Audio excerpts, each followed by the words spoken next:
Graça e paz, irmãos, tudo bem? Motivo de muita alegria estarmos juntos mais uma vez cultuando o nome do Senhor.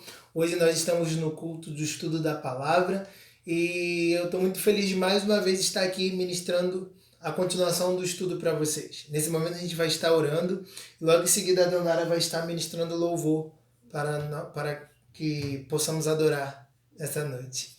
Jesus, nós te bendizemos, Pai, te agradecemos por tudo que Tu és, Pai. Espírito Santo de Deus, venha estar se fazendo presente nesse lugar, nesse culto, Pai. Que a Tua grandeza e Teu poder, Pai, venha ser estabelecido sobre nós. É isso que nós te louvamos, Pai, e como igreja nós te agradecemos em nome de Jesus. Amém e amém.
Ser luz e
se abalam, os povos se curvam, as bocas se abrem, as mãos se levantam pra dizer que tu és o Rei, pra dizer que tu és o Senhor, pra dizer que tu és o Rei, pra dizer que tu és o Senhor.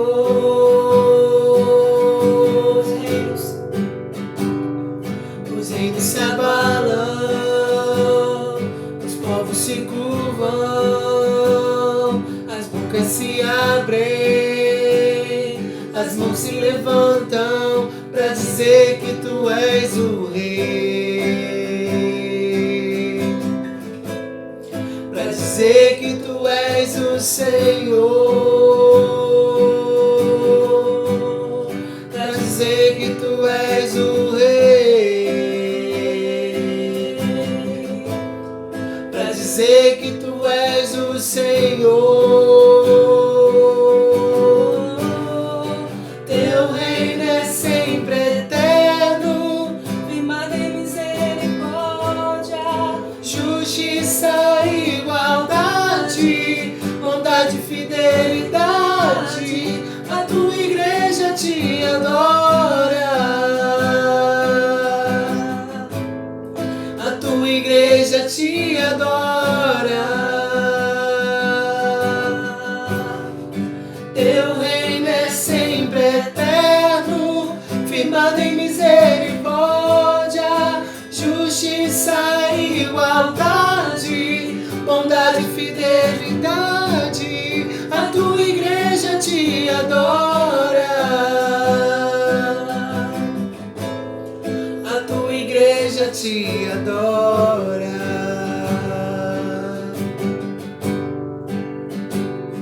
Os reinos se abalam, os povos se curvam, as bocas se abrem, as mãos se levantam pra dizer que tu és o Rei, tu és o Rei, Senhor, pra dizer que tu és o Senhor, pra dizer que tu és o Rei, pra dizer que tu és o Senhor. Teu reino é sempre eterno, firmado em misericórdia, justiça e igualdade, bondade e fidelidade. A tua igreja te adora, a tua igreja te adora. Teu reino é sempre eterno, firmado em misericórdia, justiça e igualdade, bondade e fidelidade. A tua igreja te adora, a tua igreja te adora. A tua igreja te adora, a tua igreja te adora, a tua igreja te adora, a tua igreja te adora. Aleluias. Aleluia, Jesus, nós te louvamos, Pai. Nós te agradecemos, Pai, pelo o Senhor nos ter dado o dom do respirar, Jesus. Nós te agradecemos por esse dia, Pai, porque nós podemos entender, Pai, que mediante as nossas lutas, mediante todas as nossas dificuldades, o Senhor ainda tem nos dado, Jesus, um fôlego de vida, Pai. O Senhor tem nos dado uma manhã, o Senhor tem nos dado uma noite, Jesus. Deus, em resposta às nossas orações. Obrigado, Jesus, porque esses dias, Pai, são dias onde nós podemos ver que a Tua misericórdia ainda tem, Jesus, sido com as nossas vidas, Pai. E como a Dandara acabou de ministrar, Jesus, o Teu reino é sempre eterno, o Teu reino não tem fim, Jesus. Venha com o Teu reino sobre as nossas vidas, venha com o Teu reino sobre a Sua igreja, Pai. É isso que nós te louvamos, Pai. Te agradecemos em nome de Jesus. Amém e amém. Glória a Deus. É motivo de muita alegria, irmãos, estarmos mais uma vez aqui para estudarmos a palavra do Senhor. E eu vou fazer um breve resumo sobre semana passada. Semana passada a gente estava falando sobre entender Deus como Pai, trazer a existência de um Deus amoroso, de um Pai eterno sobre as nossas vidas, né? Porque a gente está falando sobre identidade. Mas antes da gente chegar no propriamente dito nome do estudo, né, identidade, nós precisamos entender por que nós fomos criados. Então, para entender porque nós fomos criados, nós precisamos entender a nossa origem, nossa paternidade e a nossa filiação. Então a gente falou de um Deus amoroso, de um Deus protetor, de um Deus que zela e um Deus que cuida. A gente também falou de um Deus que corrige, mas encoraja. Né? Toda vez que Deus vai nos corrigir, todas as vezes que Deus nos exorta, Ele logo em seguida ele nos encoraja a prosseguir. Né? Hoje a gente vai dar continuidade a esse estudo, um pouquinho mais daquilo que Deus tem falado sobre as nossas vidas, e eu quero te convidar a você abrir sua Bíblia em 1 João. A gente vai discorrer um pouco sobre a Bíblia, né? 1 João 4, versículo 7 e 8. 1 João 4, versículo 7 e 8. Eu vou voltar um pouquinho aqui no estudo para a gente caminhar juntos. Isso. Versículo 7 diz assim: Amados, amemos uns aos outros, pois o amor procede de Deus, e todo aquele que ama é nascido de Deus e conhece a Deus. Versículo 8: Aquele que não ama não conhece a Deus, porquanto Deus é amor. Semana passada a gente falou sobre a paternidade a paternidade de Deus é reconhecida pelo amor dele. Eu não li esse versículo, eu queria externar ele aqui para vocês. E nesses dois versículos nós podemos entender duas coisas, né? Que aquele que nasceu de novo, ele é chamado, né, filho de Deus, aquele que ama a Deus, conhece a Deus. Então ele nos convida a amar uns aos outros, porque isso procede do Senhor. É tão difícil amar algumas pessoas que tentam nos impedir de ganhar alguma coisa. É tão difícil amar, às vezes, um vizinho, alguém, algum parente ou, porventura, alguém que te fez tão mal. Mas a palavra do Senhor, Ele nos encoraja e Ele nos chama a essa convocação. Ele nos chama a esse convite do amor de Deus. E fazer, exalar o amor para com o próximo é cumprir a promessa do Senhor, cumprir o chamamento do Senhor para missões. Porque nós precisamos espalhar esse amor. E no versículo 8 fala: aquele que não ama não conhece a Deus, porquanto Deus é amor. Então, se você ama a Deus, você precisa exalar, você precisa transpassar, você precisa transferir esse amor para outras pessoas. Porque se você não ama, você não conhece a Deus, porque Deus é amor. Né? Continuando o nosso versículo, nosso estudo, hoje a gente vai falar que a paternidade de Deus é conhecida pela verdade absoluta. Né? O nosso Deus é vivo e verdadeiro. A experiência de Elias perante aos 450 homens de Baal revela a verdade de Deus em contraposição à mentira do homem. Se você for junto comigo para 1 Reis 18, do 20 ao 39, a gente não vai ler ele todo, mas a gente vai conversar um pouquinho sobre esse assunto. A gente vai ver que Elias, se você for no versículo anterior, né, nos capítulos anteriores, do 16 ao 19, Elias opera milagre do Monte Carmelo, E Obadias foi ao encontro de Acabe falar tudo o que estava acontecendo. Que como pode alguém subir ao monte, fazer sinais e prodígios em nome de um Deus vivo, né? E logo em seguida Elias desce, né? E fala ao rei. No versículo 18. Ao que prontamente Elias respondeu: Eu não sou responsável pelos muitos problemas que assolam Israel, mas tu e tua família e teu pai, pois abandonastes o mandamento do Yeshua. Foi quando Elias confrontou Acabe. E logo em seguida ele chama todos os profetas, que foram 450 profetas, para o Monte Carmelo provar que Deus é um Deus vivo e um Deus verdadeiro. E todo mundo conhece sobre o que aconteceu nesse monte, né? Elias derrama fogo do céu e lambe aquelas pessoas, né? Aquelas pessoas morrem, né? Pelo fogo consumido pelo Senhor. Isso foi um sinal de que Deus é um Deus verdadeiro. Aquele que busca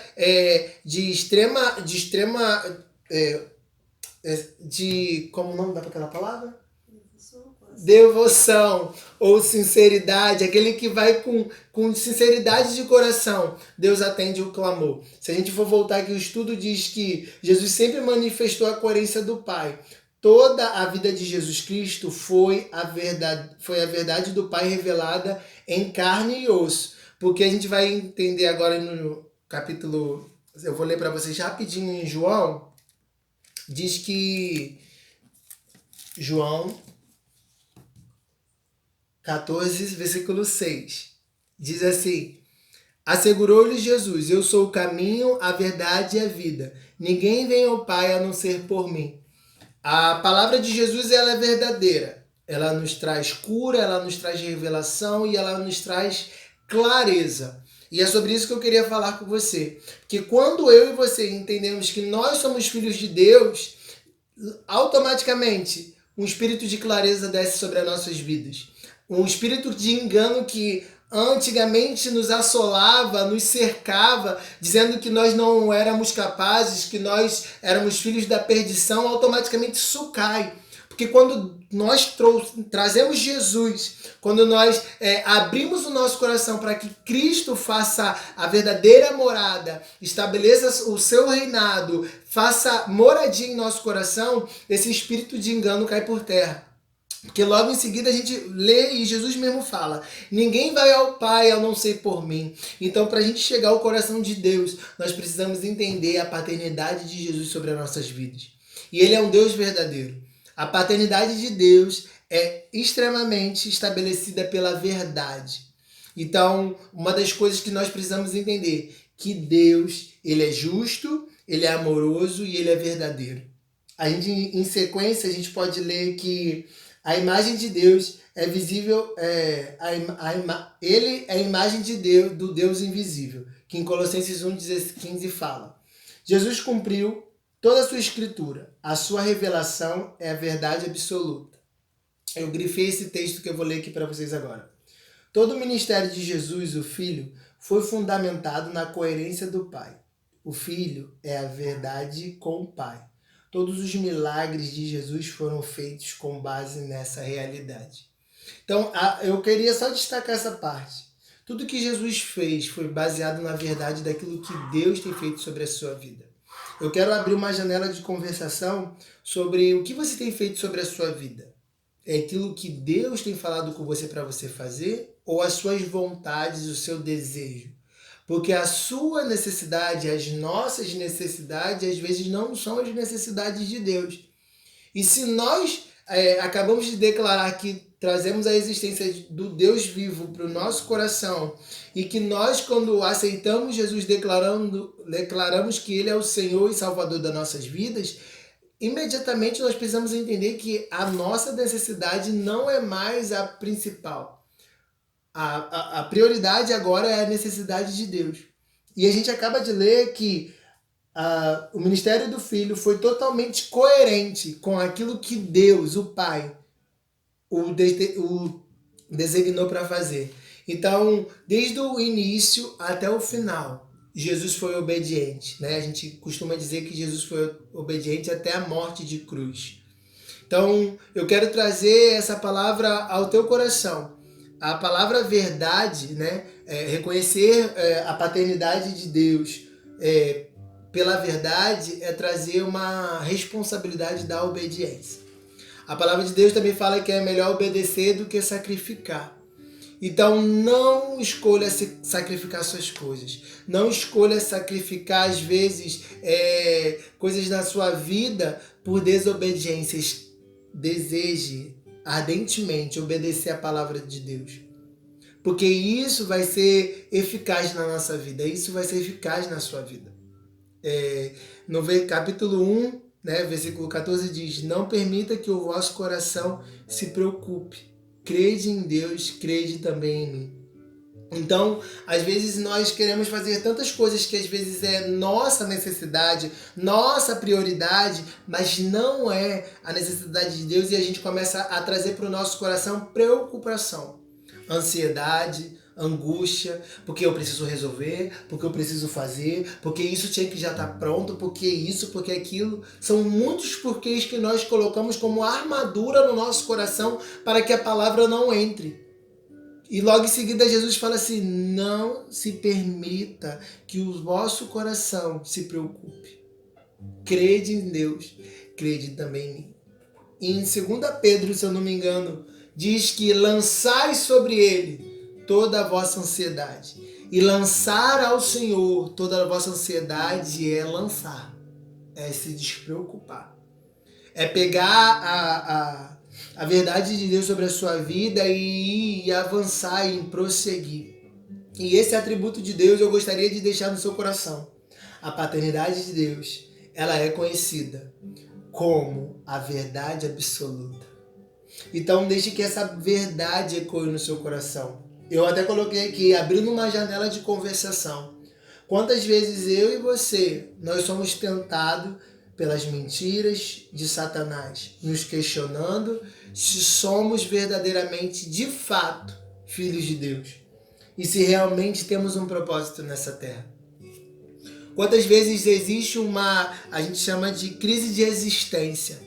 Quantas vezes você entra dentro dessa crise e se pergunta: será que realmente Deus me chamou para isso? Será que realmente eu fui levantado? Será que realmente Deus tem um propósito para mim?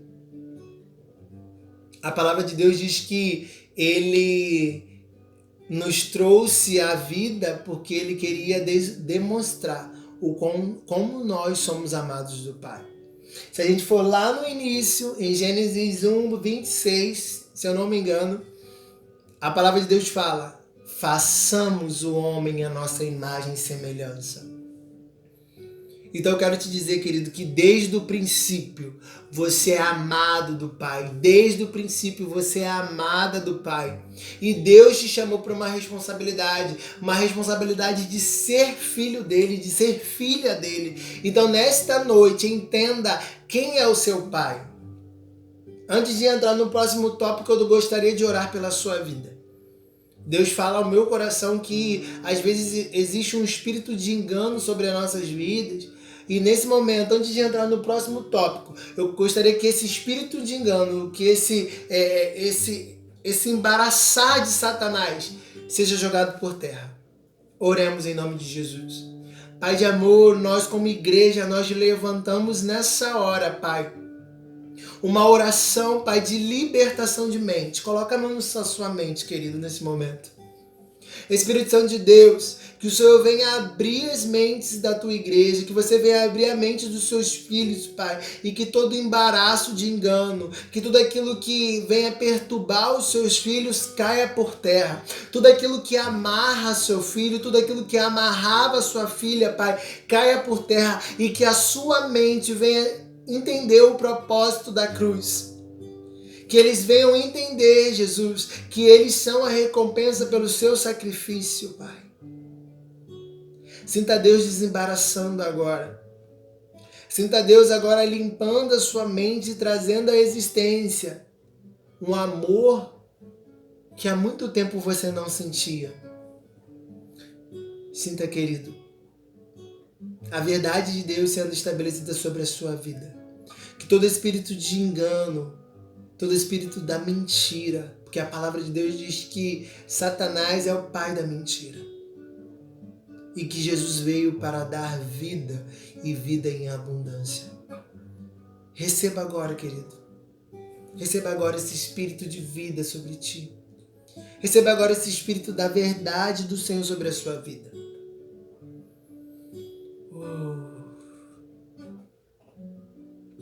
Aleluias, aleluias.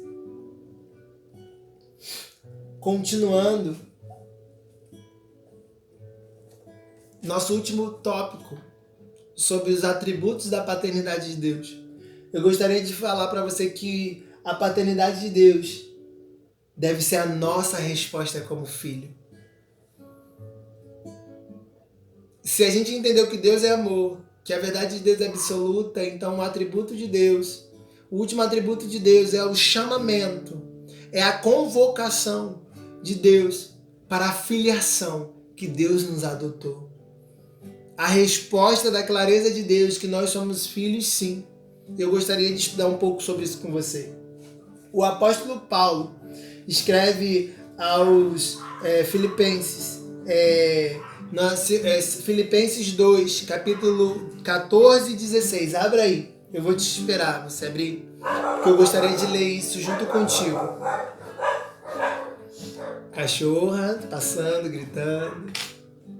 Filipenses 2, 14 e 16. Vou ler para vocês.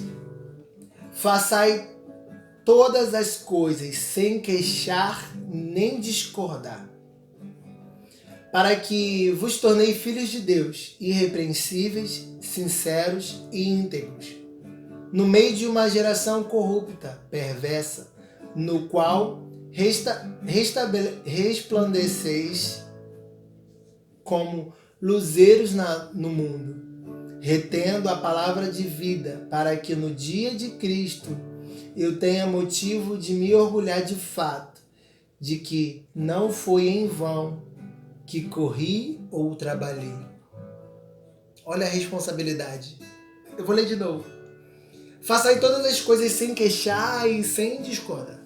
Em outras versões é sem discórdia. Para que vos tornei filhos de Deus, irrepreensíveis, sinceros e íntegros, em meio de uma geração corrupta e perversa, no qual resplandecestes como os luzeiros no mundo, retendo a palavra de vida, para que no dia de Cristo, para que no dia da volta de Cristo, eu tenha motivo de me orgulhar de fato, de que não foi em vão que corri e trabalhei. Esse texto é precioso e revela o nosso privilégio e a nossa responsabilidade de ser filho. Há então 3 características dos filhos obedientes a Deus. Filhos irrepreensíveis e inculpáveis, sem defeitos ou inculpáveis. Descrevem a postura de um cristão no mundo. Ele deve estar acima de qualquer suspeita. Ninguém tem o que acusar. Em cima desse último destaque, eu gostaria de fazer uma pergunta. Você se considera filho de Deus? Se você disse não, eu quero te dizer que Ele te comprou na cruz. Ele pagou um alto preço por você e por mim, para a remissão dos nossos pecados.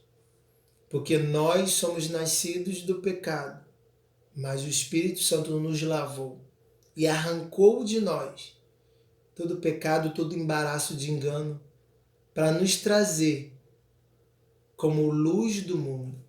Então, se a sua resposta for sim, você se considera sim como filho de Deus, então assuma a sua responsabilidade como filho. Se coloque numa posição como filho. Em outras palavras, eu poderia dizer, como que vive um príncipe? Um príncipe, ele tem seus deveres, seus afazeres, suas responsabilidades. Se eu perguntar aqui, lógico que não tem como te ouvir vocês, mas eu acredito que se eu perguntar aqui o que um príncipe faz, pode e não pode fazer. Com certeza uma coisa você ia saber. Uma coisinha, a gente sabe que um príncipe ou uma princesa pode fazer ou não. Então, se você é filho de Deus, você sabe o que você pode e o que você não pode fazer. Então, entenda essa palavra. Eu gostaria de dizer que Deus nos chama para sermos filhos irrepreensíveis. Nós vamos errar? Sim, nós vamos errar. Mas nós não podemos viver na prática do erro. Nós vamos falhar? Sim, nós vamos falhar. Mas não deixe que essa falha ou essas falhas te impeçam de entender para que Deus te chamou. Nós lá na frente vamos tropeçar? Nós vamos sim tropeçar. Mas não impeça que esses tropeços te deixem no chão. Porque o Senhor nos chamou para viver coisas novas, a voarmos às alturas. Então entenda essa responsabilidade que Deus tem para a sua vida. A primeira parte do estudo foi, né? Eu acredito que hoje a gente terminou a parte de entendermos a paternidade de Deus. Agora nós precisamos assumir essa responsabilidade de Deus. Semana que vem eu vou terminar o estudo.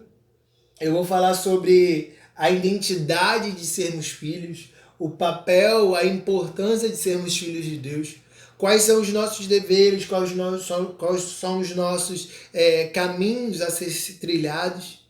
Mas eu quero orar por você antes de terminar esse culto. Que Deus possa trazer a revelação sobre a sua vida. E que todo embaraço de Satanás caia por terra. Igual a gente leu hoje, que o atributo da verdade. Por mais que é tão lindo, a história não era sobre isso, por isso que eu passei muito rápido, mas a gente vai se parar para conversar sobre o Elias e os 400 profetas de Baal. Essa história é muito linda, essa história ela tem vários nuances da verdade, da verdadeira forma de Deus, sobre o cuidado de Deus, mas eu gostaria de externar o seu coração. Não, seja 400 pessoas falando mal de você, 400 pessoas falando mal que você não é filho de Deus, não ouça essas vozes. Ouça a voz de Deus, seja sensível à voz de Deus. Amém? Gostaria de orar por você. Oremos em nome de Jesus. Pai de amor, nós te louvamos, Pai, nós te agradecemos porque o Senhor é o Deus da clareza, o Senhor é o Deus que manifesta a sua graça sobre nossas vidas, Pai, que nesta noite, Pai, que nesse período de culto, Pai, nós como filhos, Pai, possamos entender a responsabilidade de sermos os teus filhos, Pai. Nessa noite nós pedimos, Senhor, nos colocar numa posição de sim, que nós temos um Pai de amor, um Pai que encoraja, um Pai que cuida, um Pai que zela, um Pai verdadeiro e um Pai que nos chama a responsabilidade de sermos filhos de Deus. Pai, nós te amamos, nós te bendizemos, Pai, que o teu amor e que a tua graça, Pai, venha estar sobre as nossas vidas. É isso que eu oro e agradeço em nome de Jesus. Amém e amém. Que Deus possa te abençoar.